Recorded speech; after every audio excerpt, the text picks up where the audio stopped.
Assalamualaikum warahmatullahi wabarakatuh. Perkenalkan, nama saya Putri Fatmawati, NIM 112 dari kelas C3 KPI. Di sini saya akan menerangkan infografis tentang teori komunikasi. Menurut Berge dan Cevo, ilmu komunikasi adalah ilmu pengetahuan tentang produksi, proses, dan pengaruh dari sistem-sistem tanda dan lambang melalui pengembangan teori-teori yang dapat diuji dan digeneralisasikan dengan tujuan menjelaskan fenomena yang berkaitan dengan produksi, proses, dan pengaruh dari sistem tanda dan lambang. Pengertian ilmu komunikasi yang dijelaskan oleh Berger dan Jeff tersebut memberikan 3 pokok pikiran. Yang pertama, objek pengamatan yang menjadi fokus perhatian dalam ilmu komunikasi adalah produksi, proses, dan pengaruh dari sistem tanda dan lambang dalam konteks kehidupan manusia. Yang kedua, ilmu komunikasi bersifat ilmiah dan empiris.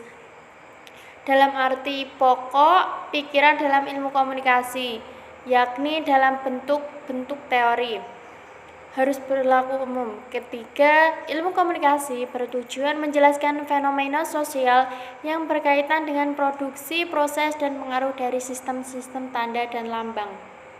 Teori juga mempunyai fungsi. Menurut Little John, fungsi teori ada 9. Yang pertama, mengorganisasikan atau menyimpulkan.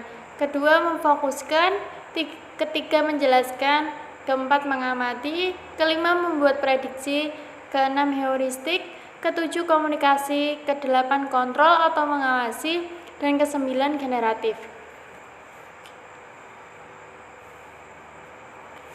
Proses pengembangan atau pembentukan teori umumnya mengikuti model pendekatan eksperimental yang lazim dipergunakan dalam ilmu pengetahuan alam.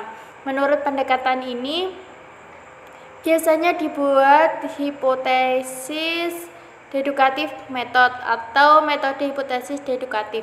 Proses pengembangan teori melibatkan 4 tahap sebagai berikut. Yang pertama, pengembangan pertanyaan. Yang kedua, menyusun hipotesis. Yang ketiga, menguji hipotesis. Dan yang keempat, memformulasikan teori. Dari definisi-definisi komunikasi menemukan adanya 15 komponen konseptual pokok. Berikut adalah gambaran mengenai ke-15 komponen. Yang pertama adalah simbol-simbol atau verbal atau ujaran. Yang kedua, pengertian atau pemahaman tentang komunikasi.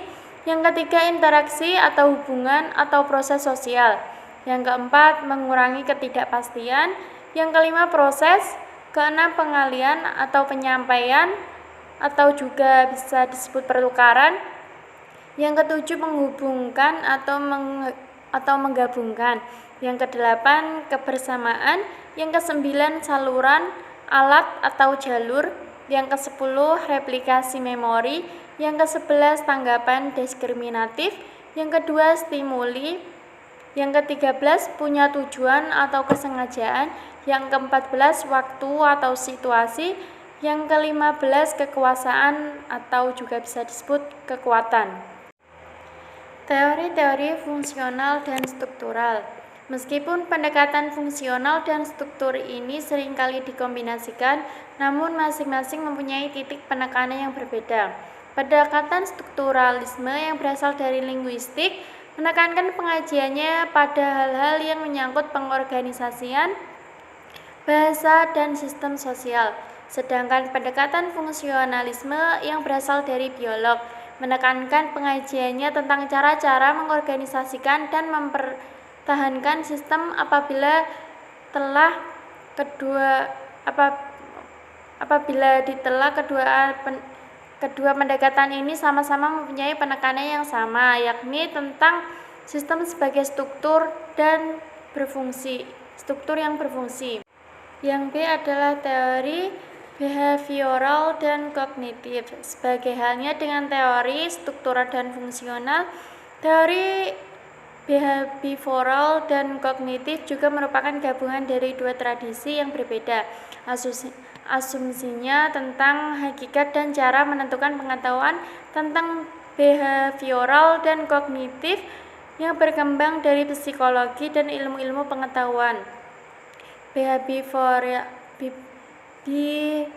Behavioralis lainnya cenderung memusatkan pengetahuannya pada diri manusia secara individual. Salah satu konsep pemikirannya yang terkenal adalah model SR, stimulus atau respons, yang menggambarkan proses informasi antara stimulus, rangsangan, dan respon, tanggapan. Teori-teori behavioral dan kognitif juga mengutamakan variabel analisis variabel. Yang ketiga yakni teori konvensional dan interaksional. Teori-teori ini berpandangan bahwa kehidupan sosial merupakan suatu proses interaksi yang membangun dan memelihara serta mengubah kebiasaan-kebiasaan tertentu, termasuk dalam hal bahasa dan simbol-simbol. Komunikasi menurut teori ini dianggap sebagai alat perekat masyarakat. Kelompok teori ini berkembang dari aliran pendekatan interaksionalisme simbolisme. Sosiologi dan filsafat bahasa ordiner. Bagi kalangan pendukung teori-teori ini, pengetahuan dapat ditemukan melalui metode interpretasi. Yang keempat adalah teori kritis dan interpretif. Gagasan banyak berasal dari berbagai tradisi, seperti sosiologi interpretif. Meskipun ada beberapa di antara teori-teori yang termasuk dalam kelompok ini, namun terdapat dua karakteristik umum. Yang pertama yakni penekanan terhadap peran subjektivitas yang didasarkan pada pengalaman individual. Yang kedua, makna atau meaning merupakan konsep kunci dalam teori-teori ini. Pengalaman dipandang sebagai meaning centered atau dasar pemahaman makna. Dengan memahami makna dari suatu pengalaman, seseorang akan menjadi sadar akan kehidupan dirinya. Dalam hal ini, bahasa menjadi konsep sentral karena bahasa dipandang sebagai kekuatan yang mengemudikan pengalaman manusia. 4. Perspektif dalam ilmu komunikasi. Secara umum berdasarkan metode dan logika penjelasannya, terdapat 4 perspektif yang mendasari pengembangan teori dalam ilmu komunikasi. Keempat perspektif tersebut adalah conferring laws atau perspektif hukum, rules, perspektif aturan, systems, perspektif sistem, dan simbolik, introduction, perspektif simbolik, interaksionisme.